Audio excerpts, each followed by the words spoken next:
میں نہیں جاتا تو نبی کے گھر کی آن جاتی ہے، لوگوں تمہارا دین جاتا ہے، میری غیرت ایمان جاتی ہے۔ کہا مجھے جانا ہوگا۔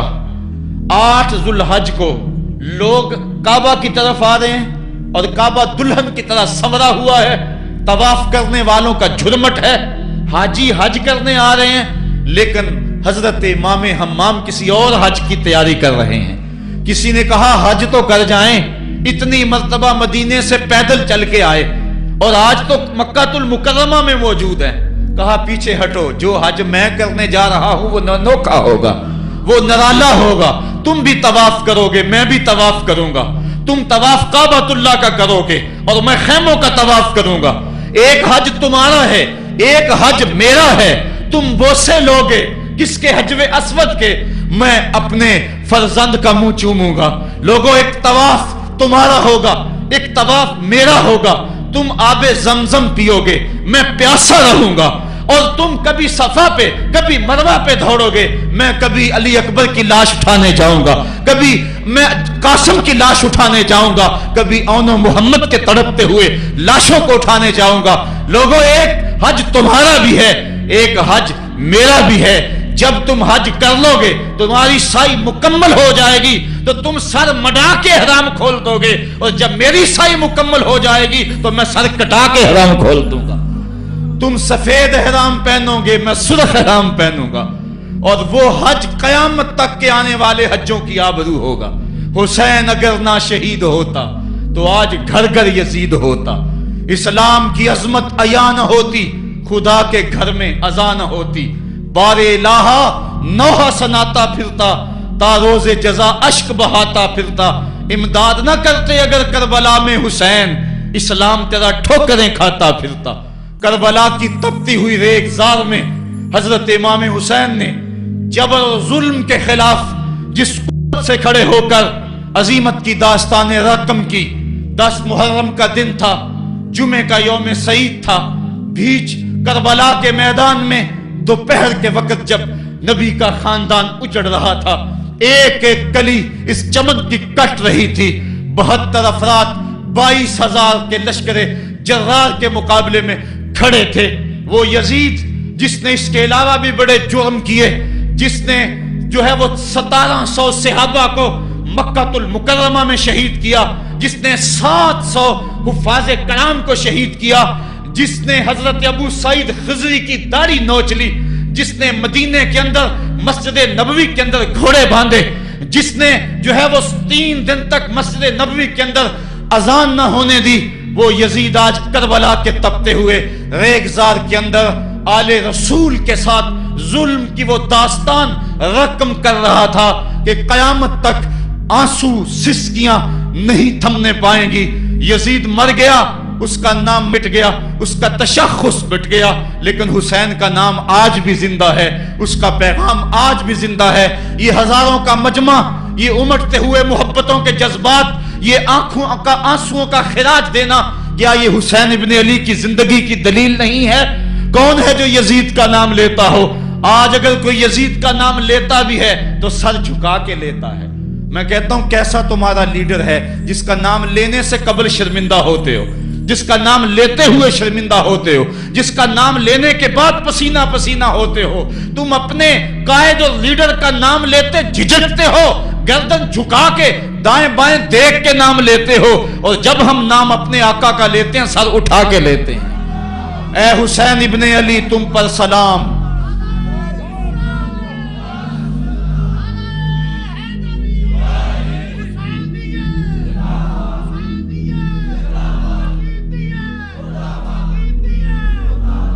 صاحبو کربلا کا تپتا ہوا منظر ہے، اتنے دکھ آ گئے۔ حضرت سری سختی رضی اللہ تعالیٰ عنہ فرماتے ہیں کہ اللہ تعالیٰ نے جب کائنات کو بنایا، انسانوں کو تخلیق کیا، تو انسانوں کو پوچھا بتاؤ تم میرے ہوگے؟ سب نے کہا مالک ہم تیرے ہیں۔ لیکن جب دنیا کو پیدا کیا تو 9 حصے دنیا کی طرف ہو گئے، 1 حصہ اللہ کی طرف رہ گیا۔ پھر جب عقبہ کو پیدا کیا جو 10واں حصہ تھا، اس میں 9 حصے پھر آخرت کی طرف ہو گئے، جنت دوزخ کے لالچ میں ہو گئے، اور 1 حصہ صرف کہنے لگا نہ ہم جنت کو دیکھتے ہیں نہ دوزخ کو دیکھتے ہیں، مالک ہم تو تجھے دیکھتے ہیں۔ پھر جب اللہ تعالیٰ نے بلاؤں کو پیدا کیا، آزمائش اور امتحانوں کو پیدا کیا، تو 10ویں حصے کے اس 10ویں حصے میں پھر 9 حصے جو ہے وہ ہٹ گئے۔ ایک حصہ ایسا تھا جس نے گردن جھکا کے کہا زمین و آسمان کی بلائیں بنا کے ہمارے گلے کا توق بنا دے، تیرے راستے سے نہیں ہٹیں گے۔ کربلا کے تپتے ہوئے ریگزار میں وہ منظر رقم ہونے والا ہے۔ ایک قربانی منا میں ہوئی تھی، غریب و سادہ اور رنگی ہے داستان حرم، نہایت اس کی حسین اور ابتدا ہے اسماعیل۔ وہاں دمبا آ گیا، آگے 100 اونٹ آ گئے، اور آج اللہ اکبر، حضرت امام حسین کربلا کے تپتے ہوئے ریگزار میں 22,000 کے لشکر کے سامنے کھڑے۔ کہا لوگو میرا حق پہچانو، میرے خون سے اپنے ہاتھ نہ رنگو، مجھے پہچانتے ہو کہ میں کون ہوں؟ کہا لوگو جلدی نہ کرو، میرے حق کو پہچانو۔ اس وقت روئے زمین پر کسی نبی کی بیٹی کا بیٹا موجود نہیں ہے۔ لوگو میرے راستے سے ہٹ جاؤ اور میرے خون سے اپنے آپ کو ابدی بدبختیوں کا شکار نہ کرنا، بلکہ آپ نے نام لے لے کے فرمایا کہ اے زید بن حارث، اے ابن دبی، اے ابن جبیر، اے فلاں فلاں، نام لے کر کہا تم نے خود ہی خط لکھے تھے۔ انہوں نے کہا ہم خط نہیں لکھے۔ آپ نے وہ چمڑے کا تھیلا تھا اس کو الٹ دیا، کہا یہ تمہارے خط ہیں اور آج تم مکر گئے ہو۔ انہوں نے کہا کہ سیدھی بات ہے، یا تو بیعت کرو اور یا پھر مرنے کے لیے تیار ہو جاؤ۔ حضرت امام حسین نے کہا کیسی بات کرتے ہو، اگر میں نے بیعت کرنی ہوتی تو مدینہ کیوں چھوڑتا، اس جائے پناہ کو کیوں چھوڑتا۔ دولت کی تجوریاں کھول دی گئیں، پیشکشیں کی گئیں۔ حضرت امام حسین فرمایا یہ کبھی نہیں ہو سکتا، جس سے صرف حق ہی قبول ہو، یہی جس کا اصل اصول ہو، جو نہ بک سکے جو نہ جھک سکے، اسے کربلائیں ہی راس ہیں۔ پھر جبر کی آندھی چلی، ایک ایک کر کے جانثار راہ خدا میں قربان ہوتا گیا۔ پھر خاندان نبوت کی باری آئی۔ حضرت علی اکبر، حضرت امام حسین کے جوان سال بیٹے راہ خدا میں جان پیش کرتے ہیں۔